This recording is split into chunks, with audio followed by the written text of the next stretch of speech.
हजारों साल पहले असुर के अंधेरा साम्राज्य में रंभा नाम के एगो शक्तिशाली राजा रहत रहे। एक दिन ओकर नजर नदी के किनारे चरत एगो खूबसूरत भैंस पर पड़ल। ओकर खूबसूरती से मोहित होके रंभा अपने आप के एगो भैंस में बदल लेला और ओकर साथ जंगल में रहे लगा। उनकर मिलन से महिषासुर नाम के एगो शक्तिशाली और भयानक बच्चा पैदा भइल। महिषासुर के जन्म एगो अनोखा रूप में भइल रहे, आधा मनुष्य और आधा भैंस।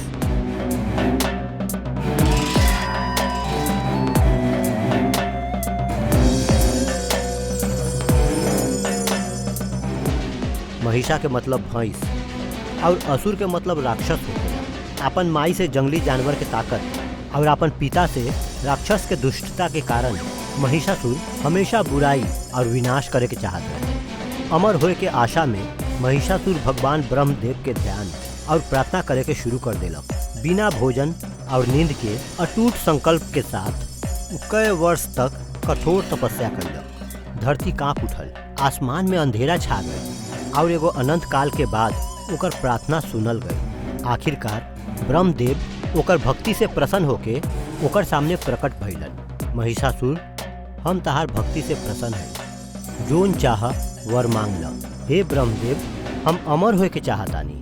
यह असंभव बा, जे भी पैदा होखेला ओकरा मरे के ही होखेला। यह ब्रह्मांड के नियम बा। महिषासुर कुछ देर सोचलक और कहलक, हे प्रभु, का आप हमके ऐसन वरदान दे सकतानी कि हम कोई भी मनुष्य चाहे देवता के हाथ से ना मारल जाए। अगर हमके मरे के ही होखी तो कोई स्त्री के हाथ से मरब। महिषासुर एगो बहुत बड़का राक्षस रहे। ओकरा विश्वास रहे कि कोई भी स्त्री ओकरा मारे ना सके। भगवान ब्रह्मा एक क्षण खातिर हिचकिचैलन, लेकिन उ जानत रहन कि ई वरदान में खामी बा। यही खातिर उ वरदान दे देलन। वरदान मिलते ही महिषासुर के अहंकार बढ़ गई और ओकर आतंक के राज शुरू हो गई। वो अपन राक्षसी असुर सेना के इकट्ठा कैलक और पृथ्वी पर मनुष्य पर हमला करे के शुरू कर देलक। अपन रास्ता में आवे वाला हर जीव के मार देलक और नष्ट कर देलक।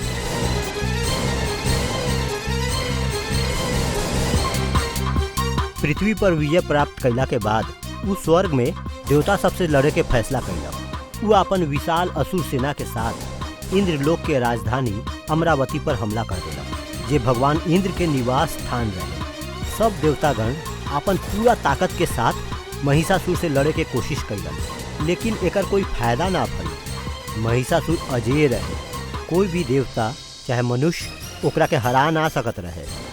असुर सब अमरावती पर कब्जा कर लेलक और देवतागण के स्वर्ग से बाहर निकाल देलक।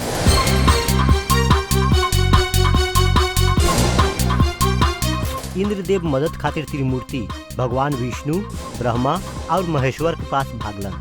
ब्रह्मा उनका के वरदान की याद दियलन और कहलन, कोई भी देवता चाहे मनुष्य महिषासुर के मारे ना सके। हालांकि कोई महिला ओकरा के मार सकत दिया, लेकिन तीनों लोक में रहे वाली कोई भी महिला ई दुष्ट राक्षस के मारे खातिर पर्याप्त शक्तिशाली नहीं थे। यही खातिर त्रिमूर्ति एगो शक्तिशाली महिला बनावे के फैसला कैलन। उ लोग अपन आंख बंद कर लेलन और अपन ऊर्जा के केंद्र कैलन। उ लोग के दिव्य शक्ति के मिलन से आकाश में प्रकाश के एगो ज्वलंत स्तंभ पैदा भइल। ये इतना चमकीला रहे कि सूर्य भी मंद दिखाई देत रहन। ऐसे देवतागण देवी दुर्गा के निर्माण कैलन।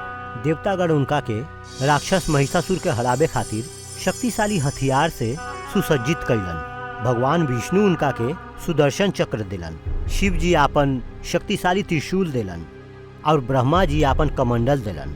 उनका के युद्ध में सवार होए खातिर एगो भयंकर शेर भी भेंट मिलल। ई सब दिव्य उपहार से और देवतागण के आशीर्वाद के साथ देवी दुर्गा सिंह पर सवार होके महिषासुर के नाश करे खातिर निकल पड़ली। जैसा ही वो अमरावती के पास पहुंचली, उनकर भयंकर गर्जन आकाश में गूंज उठल, पहाड़ कांपे लागल और समुद्र ऊंच ऊंच लहर से भर गई।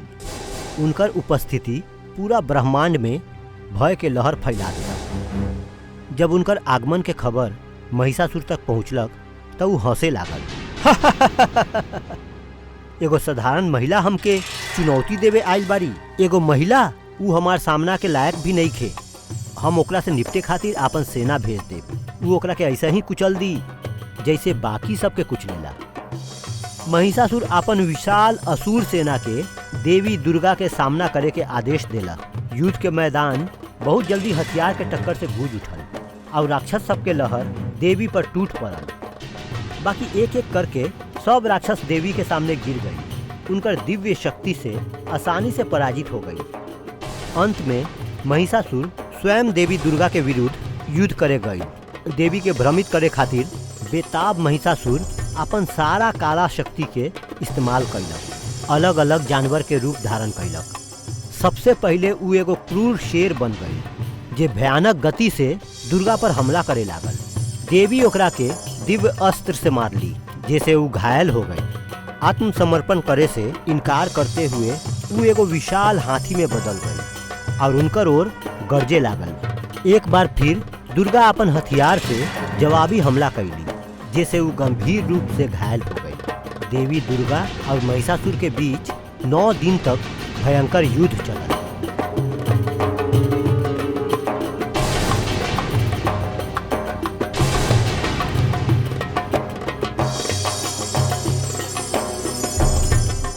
10वां दिन महिषासुर एगो विशाल भैंसा में बदल गई और देवी दुर्गा पर हमला कैलक, लेकिन दुर्गा माँ तैयार रही।